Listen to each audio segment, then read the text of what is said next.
comment, and share now.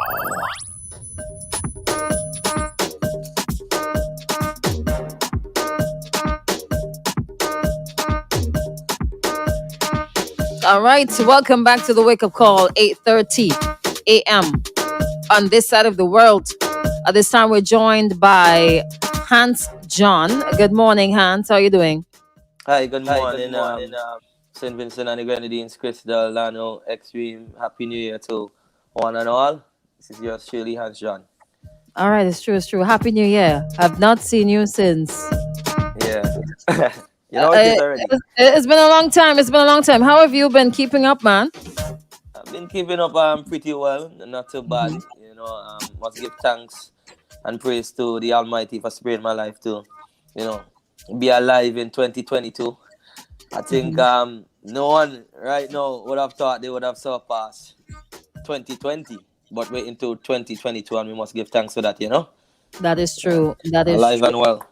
Alive and well. All right, all right. Before we get into your problem, what you want to get off your chest this morning, how has been the entertainment industry since COVID struck SVG?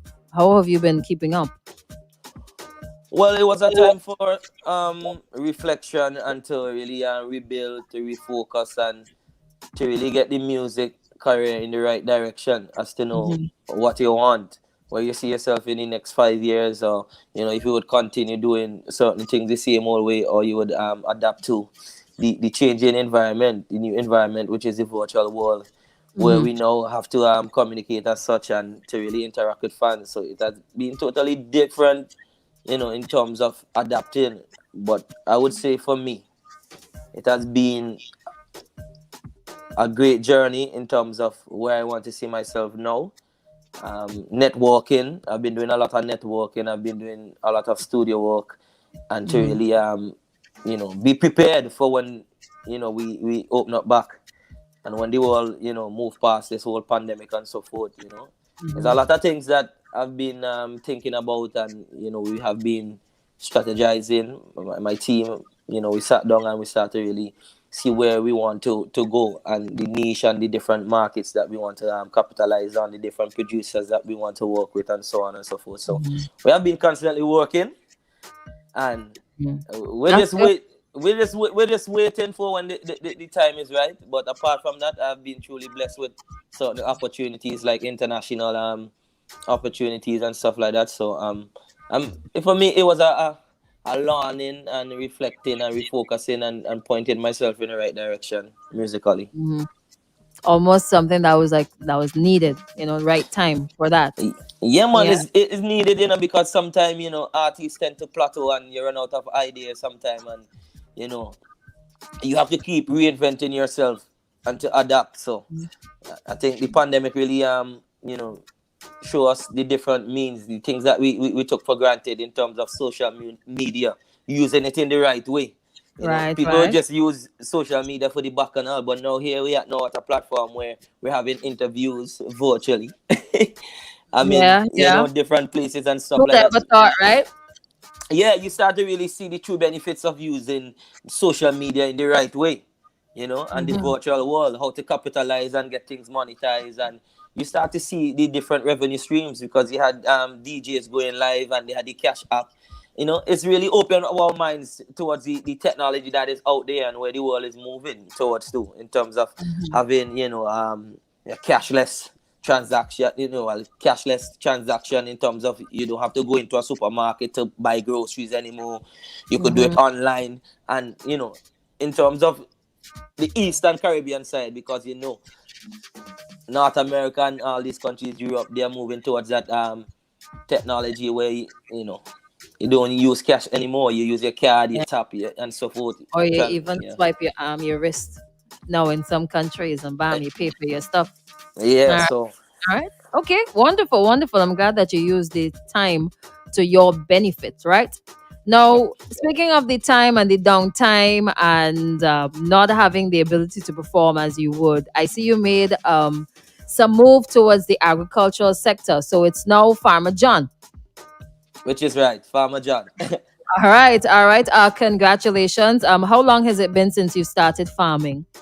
Well, I've been farming from a very tender age, because my father was a very prolific banana farmer in the Marca Valley. Jericho was one of the leading banana farmers in the Marca Valley. You Mm-hmm. know, so I was exposed to agriculture at a very tender age. I had my own livestock. It was mandatory that you had to go and tie out goat, sheep, cattle, and help on the farm and so forth, because um, Mm-hmm. farming was the main source of income that helped to send us to school and give us an education. Mm-hmm. And many other Vincentian could attest to this. So I was Mm-hmm. exposed from farming, but taking, let me just fast forward to 2020, 2021. Mm-hmm. you know um You took the it more volcano. seriously then. I took it more seriously then. I used to do a little thing off and on, but I took it seriously then, given the volcanic eruption and the evacuees, who came down from Orange Hill and who were, at the Evisham School and Ilani Resource Center. I decided to utilize them as a means of, keeping their spirits high and not to get Mm-hmm. bored at the shelter and so forth. So I decided to. We have a good bit of lands, so I decided to start up back the farming and run with Westfield Farm and do the whole farming company. You know, Okay. means of creating employment as well as food security. Being Mm-hmm. self sufficient and so forth. And to Mm-hmm. also change the face of farming, because when you look around, um, there's there are more seasoned farmers or traditional farmers, but there are hardly any young people getting involved in Mm-hmm. farming. But that has changed drastically since there has been a serious movement where we see a lot of young people, getting involved in farming, and it's a good look. So now we have continuity, and you know the applied technology with what we would have learned in school and so forth is something that is creating a good movement for youths in agriculture, which we never had before. But Mm. recently, it started, it's Yeah, becoming a growing blossoming, phenomenon. no pun intended. Yeah, I see that the government is making a thrust towards including the youth with several projects across the island with just a few groups. But that is a good move. So it's been about 1 or 2 years, close to 2 years since you've been doing it more seriously, and you've run into some problems. Let's talk about that. Well, You want to take a long breather there? yeah, Yeah. but Mm-hmm. let me just say this up front, right? In farming, you're expected to take some L's or some losses, right? Right. You're expected to get a little fight in the mix as well from from natural disasters. You tend to get Mm-hmm. some, right. Mm-hmm. Y- Naturally, you get licks from like pests and disease. Mm-hmm. Then you have the human factor of pre or larceny, where people would come into your farm and they would remove stuff unauthorized, unlawfully, and so on and so forth. So yesterday morning, I received a phone call from the the guy who's working with me to take care of my animals, right? Mhm, mhm, Mr. Brenny Alexander. Morning, Brenny, and big up the whole team in Evisham, Mespo Valley, surrounding mhm, areas, right? So Brenny called me, and it was like, because I'm not in the country, so to speak. To be mhm. quite honest, I'm not in the country right now. So Brenny called me, and he said he had some bad news for me, and the way he was talking, I could hear the crack in his voice and thing, and what's Oh not. So I boy. was like, what happened? They stole the animals? Because I expected these things to happen, because once you're involved in farming, you have to have an open mind as to what could happen and what is happening around, especially in our society today. So you tell me, boy, not only that, the man them kill the thing and them take out the stomach and throw it all on the ground, blood all in the pig pen, blood all about, dog pulling the pig belly all over the place. They go on with the three biggest one. And then he sent me Wow. the pictures and stuff like that. So it's really not a good feeling to know that you would have invested and worked so hard to build this, or your company is just in the startup phase, so to speak, you know, and someone could just come and rob your investment without, without any remorse. I have no problem if you want to you want to take them. If you move them out the pen and you go with them, no problem. But to kill them in the pen or outside the pen and still leave the belly on the ground, the stomach on the ground, you're sending a clear message to me now that, boy, we respect nothing, we lawless, and we had enough time that we could come here and do what we feel like, and leave you with all the blood and the guts to clean up. Mm-hmm. Stealing from me is one thing, but you see the disrespect that farmers are going through, it needs to stop. And they have been disrespecting farmers far too long now. People recovering from a pandemic. People trying to recover from a pandemic. We're trying to recover from a volcanic eruption. And you have some dishonest, lawless people who want to come and destroy people's livelihood, people's investment, and all these things. And even want to threaten your life up on top of that, because the message that they're sending to me that they could take out the guts and leave it right there is a clear indication that them a bad man and them a rude boy and them could do what them feel like. Mm-hmm. And do you think people... Sorry, go ahead. Yeah, but many other farmers can attest to this, because what happened in the Langley Park, Georgetown area a few months ago before the Christmas, or within just a few weeks ago before Christmas, where they stole farmers' cow that was a cow that was pregnant. They take out the fetus, the calf, left it on the ground. They throw out the stomach, left it on the ground, and they move with the carcass and go where they go in. These guys are not just only criminals, They are professional butchers as well. Because for you to gut an animal, you have to know what you're doing. Do you think that it's people from the area, or if it's like something that's super organized, so they just go around and look and target? Well, they have the network, They have a serious setup, They have vehicle rental companies involved. They have butchers, established butchers. They have the restaurants and various cook shops. They even reach as far as exporting. Are you serious? You understand? Stolen meat. Yep. So they have the strong network that they're using, and they have persons in the area who are dishonest, who would do it themselves and they will credit to the butcher, who would make contact outside and link up with persons to come in the neighborhood to do stuff so that no evidence be brought against them or any lead to them. But St. Vincent is a small place, in terms of the demographic and stuff like that. Word could get around very easily. They are known in the community. I know who they are.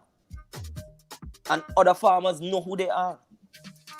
But there are butchers who are buying these meats and these animals from known, because they're working hand in hand. Tell me this: you steal 3 young pigs, right? You alone can't consume them in one day. And mind you, it's not one person who go there, who went by my pig pen, More than one person had to move these pigs, you understand? And they already made contact to get them move off. Somebody probably eating stew pork today or roast pork somewhere. Yep. Wow, that's crazy. Now, these things have been happening for, I was about to say donkey years, but I'm trying to stay away from the animal puns. These things have been happening for a very long time. No, Lano. Lano's still mentioning donkey years in the background there. And you grew up knowing these things, and you have seen these things. You've seen the headlines from time to time. How do you feel knowing that, or do you feel that anything can be done to solve it? You see, solving the problem is easy to say, but putting things into action and actually sending a clear message to perpetrators that it need to stop. We have a very good act. A certain clause need to be amended. That's What's the the name of that act? that's the agricultural prevention of theft act 2007. It is there. The Ministry of Agriculture has it. It is there in, on the various government websites. It's publicated and so forth. It's a good act, but certain clause need to be, amended to time in terms of, for example, the fine and the time spent. You need some harsher penalties for these perpetrators, and we need persons to really police the act. Back then, the government had implemented or established the rural constables. Those officers were charged with the duty of dealing with pre-dawn larceny throughout St. Vincent, right? But for various reasons, it have been dissolved. They are no longer, working, or one or two must be working still, and what's not, because they were doing the wrong job, or assigned to the wrong duties, so to speak. But I will not get into that, right? But what we need to do, and Candyman mentioned this last night because I went live last night on Facebook. Farmers, we need to come together. We need an association. We need to come together. Me coming on the radio, Hance Joins coming on the radio, or other farmers doing a one-off interview or one-off thing, we're not getting our voices heard. As opposed to coming together, as in heard seriously in terms of heard numbers. by who? By policy makers, you understand? By, persons who willing to help in terms of offering assistance to farmers, in terms of security and all these things. We need our voices to be heard, and we need to send a clear message to these perpetrators. And also we need the act, certain things in the act to be amended and or to be revised as such to reflect the hard work and time and the money is invested in farming. Because look at this, for example, perpetrators get caught, they go to court, right? The charge is laid upon them, they are fined $300 or $500 or 6 months. A $500 fine or $1,000 cannot equate for a cattle with a calf that you just killed, or a big bull cattle that values like over $5,000, $4,000. So how farmers supposed to start back up? How farmers supposed to rebuild? How they supposed to go back out and purchase another animal? And then the time spent in prison is a very short one, right? Because they are coming back out on the street again. They do a 3 months. They go on vacation. They come back out again. They go on vacation. They do the same thing. It's just a routine for them. They come back out to do the same thing. There's nothing that is giving them, that is deterring them from going back into prison because they're so accustomed to it. My thing is, last them, you do certain things, you steal people, animal, people produce, no less than 5 years. And you still have to pay because the farmer is still at a loss. They get the jail time. They do the jail time, but the farmer now has to go back now and try to fight back to rebuild his farm. You think it's easy now to start back up to buy a cattle? A calf start at $800, $1,000, $1,500. And if you want to look at the opportunity cost, think about when some of these animals really reach to full maturity. In the case of the cow and the fetus, the calf, that was also killed. If that was a bull, in years to come, that could have reaped, a good profit to the farmer. But the guys who are going on the farm and stealing, they are not the only problem because they're working with the butchers. And they have the contact. So we have to send a clear message. We need to find the root of the problem. The thief men and them are only one. The butchers and them, because they are the ones who are sending them out. I know meat, there's a scarcity for meat, the different types of meat in terms of mutton and so forth. Well, pork always there, but beef and mutton is a bit scarce. It is scarce. But what we need to do, right, is to deal with the butchers properly. The act clearly state that you have to have your certificate, you have to present your receipts of animal purchase. You know, the purchasing of animals is supposed to take place between 5 a.m. and 7 p.m. Which I do think that that is a lot. There's a huge window that allow a lot of, these criminal activities to take place. I think there must be a cut-off time. The health inspector has to inspect the meat as well and stamp it to see how it's good for consumption. Some of these persons who are purchasing the stolen meat, thief meat, in a bucket, out of a bucket, and Vincent and the public consuming all these stuff. That's why I'm telling you, people are killing It's these really animals. disgusting when you think about it. Yeah, it's a health hazard that is being created, and we have to be very mindful of what we consume out there because there are a lot of the restaurants who are taking the back door because it's cheaper to purchase, Less the hassle stolen. and so on. You understand? The stolen meat. So if you see a man come with a bucket, or whatever the case may be, and the butchers know what's going on, they know that these guys are not farming. They don't have a farmer's ID. They never even cut a blade of grass in their life. They never do nothing as it relates to farming. But yet they're encouraging them by giving them some form of reward, which is monetary, of course, to say, hey, if you could get me at least 4 goat by this evening, I will get $800. That is how the trade moving.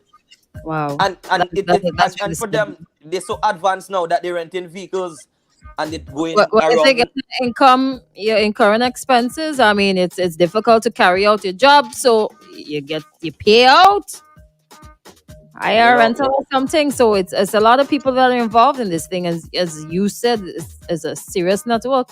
It's a lot of work, and like they make the investment. Watch your They, time they make the investment. They make the investment and into l- breaking the law. into breaking the law. And the police, they are quite aware of what is happening.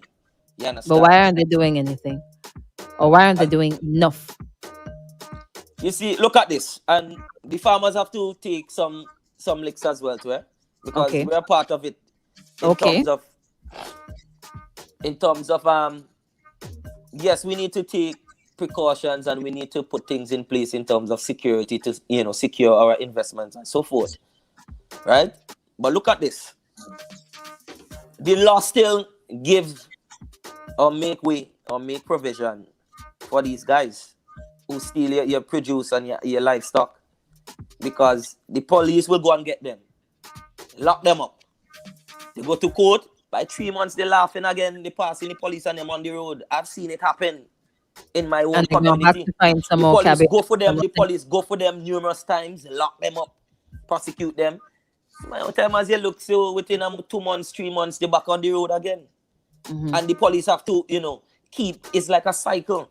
That's why I'm advocating that certain clause in the act be amended to hand down stiffer penalties, harsh penalties on these guys, and to even go further to deal with the butchers because they're not adhering to the act where they have to, give accountability and show a paper trail of animal purchase and following the health guidelines and so forth.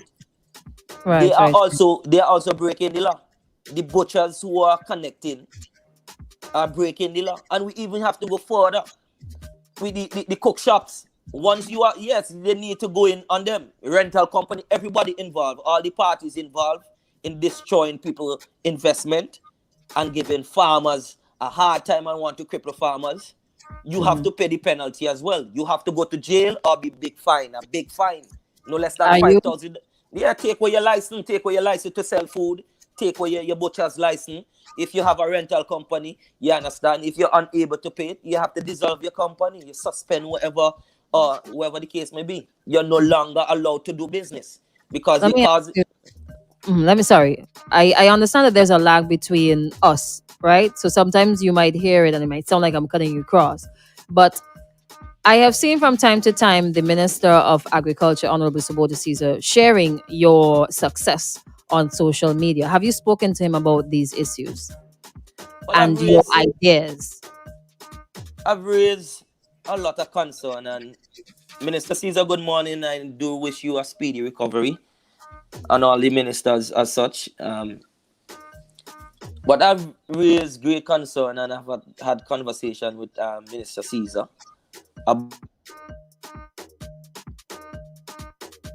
No, you're gone there a second. All right. So while he rejoins us,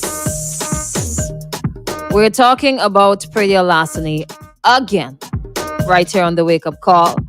We have a relatively new farmer, Hance Joins. You would have known him as the Ragga Soca man, Vincentian Soca artist. All right, reigning Ragga Soca champion. He's joining us about now, but just a little issue there with the. Let me see. All right, so until he comes back, I am going to share the comments that are coming in on the WhatsApp and also on social media.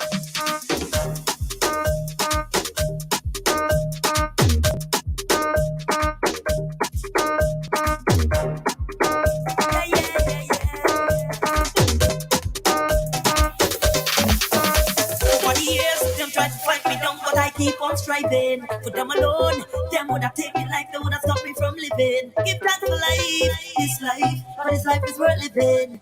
I see success, progress, constant blessing. Cause who got blessed? Yeah. No one curse now. All right. I can hear you now. You good? Hello? What's that, man? Yes. All right. Okay. All right. I thought like somebody came in and stole the connection there. Yeah. All right. So I was asking you if you, before we broke off a little bit there, if you would have reached out to the minister, and if you can share, what was his response and how assured do you feel based on the response that the issue is going to be addressed in Parliament? You said that the act is 2007. It is 2022, and these things just are continuing to happen every single day. Hello. All right. I was asking you, right? Did you? Yeah, oh, Lord Jesus. The comments. All right. Good morning to Lynette Ned, Fire Empress. She's on the inside. Good morning to Andrea Costello. Let me go down to some responses. Someone says this is really sickening. Oh, Lord Jesus. If you catch them, have no mercy. You need a licensed firearm. They are cursing their generations to come when they steal. They do not understand. Another one, it's a really sad situation. It's another response, very sad. Another one. So the perpetrators out there who are involved in this low down and dirty act, I hope you are watching and listening to the hurt and pain you are inflicting on these hardworking farmers. Look at the pain on Hans's face and in his voice. Please, we were not brought up with these degrading morals. Stop it. Hello, good morning. Hello.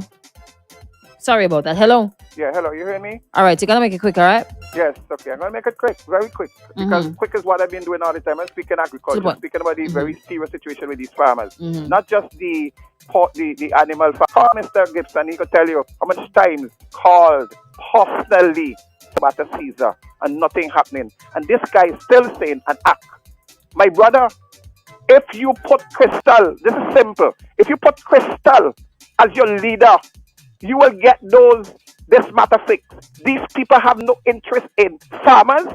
They have no interest in Vincentians. And it's time we get them out. I gone. I caught him before he hung up on me. Yes. Anyways, right? But he has a point there. It comes across as if they do not have an interest in the farmers' well-being. It comes across as they do not care enough about the losses that farmers have to incur on a day-to-day basis. Somebody says 2 animals were stolen from me all year's day, 1 heavily pregnant. Another one coming in on the WhatsApp. I'm just sharing the responses, right? Some of the thief men selling to the restaurants, donkey, cat, and dog. The same. Good morning, Crystal. The easiest thing to do in court. Then you hear the magistrate say, he plead guilty in the first time, so the thief using that to get away easy because you get a 1/3 discount. Stealing is way to go. Is the way to go because, or it seems to be the way to go because the big boys plus the big woman. Oh Jesus Christ! No, sorry. It's saying like big people doing it and they getting away. So why not the little people? Because you repeat what you see, you mimic what you see. So much funds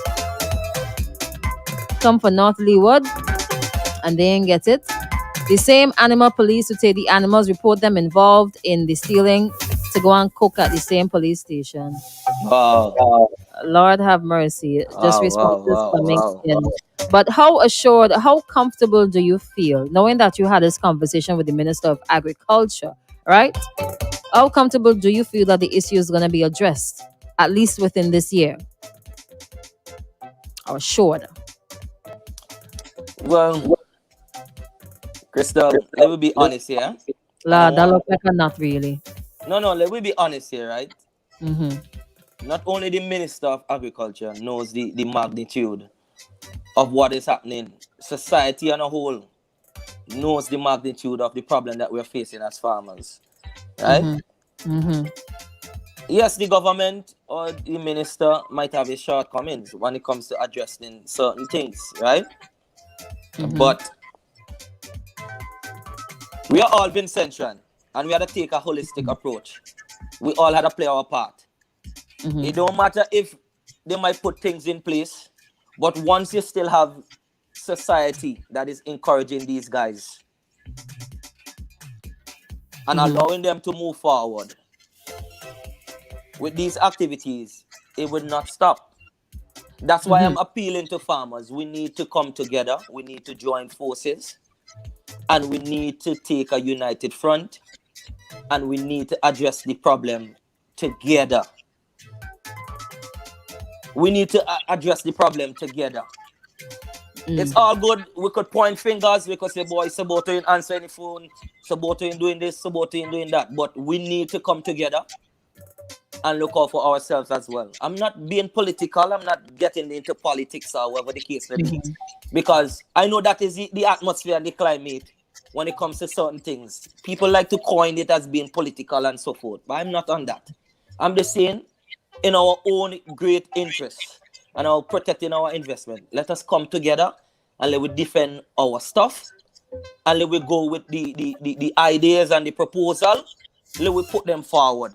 If we see that they ain't working, we come together, we form our association and we protect our thing ourselves.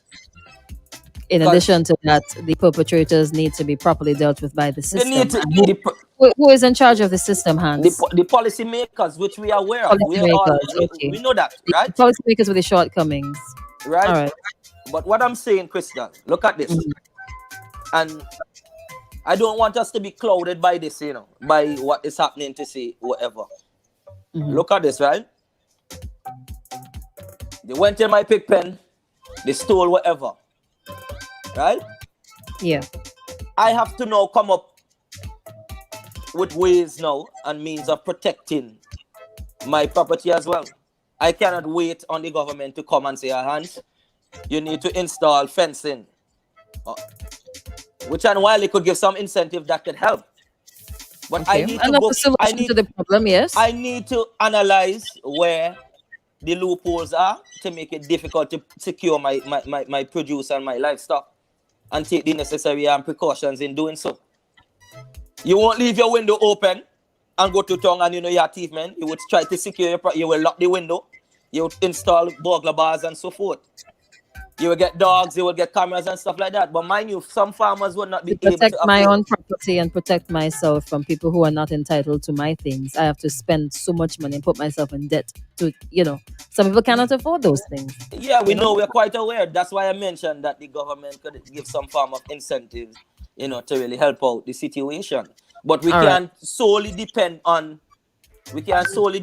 government to do everything. You understand? Okay. We need to take Everybody it has to work together. We have to work together. We have to take it because it's not the government investment. It's our investment. So we first and foremost have to look out for ourselves. The policymakers from the law side of things, they can deal with the law and handing down stiffer penalties. But we need persons to, farmers to come together, because it's not a one size fit all. You have different farmers as well too, who might be operating. You have some who are still traditional. You have some who are commercial. You have some who is doing it on a medium scale and so forth.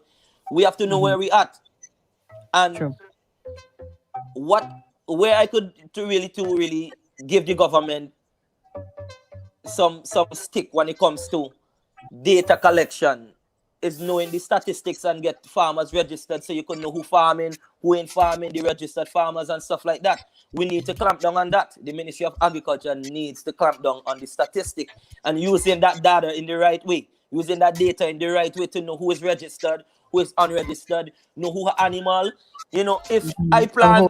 animal, so who could get relief money and who can't get them. Right, so if I'm planting dasheen and I harvest dasheen in March, you're supposed to know that I harvest dasheen. If I have an animal, goat, it give birth to 4 kids or 3 kids. You understand? You're supposed to be able to update that, hey, Hance has XYZ amount of animal, the brown and white. Hance is actively farming.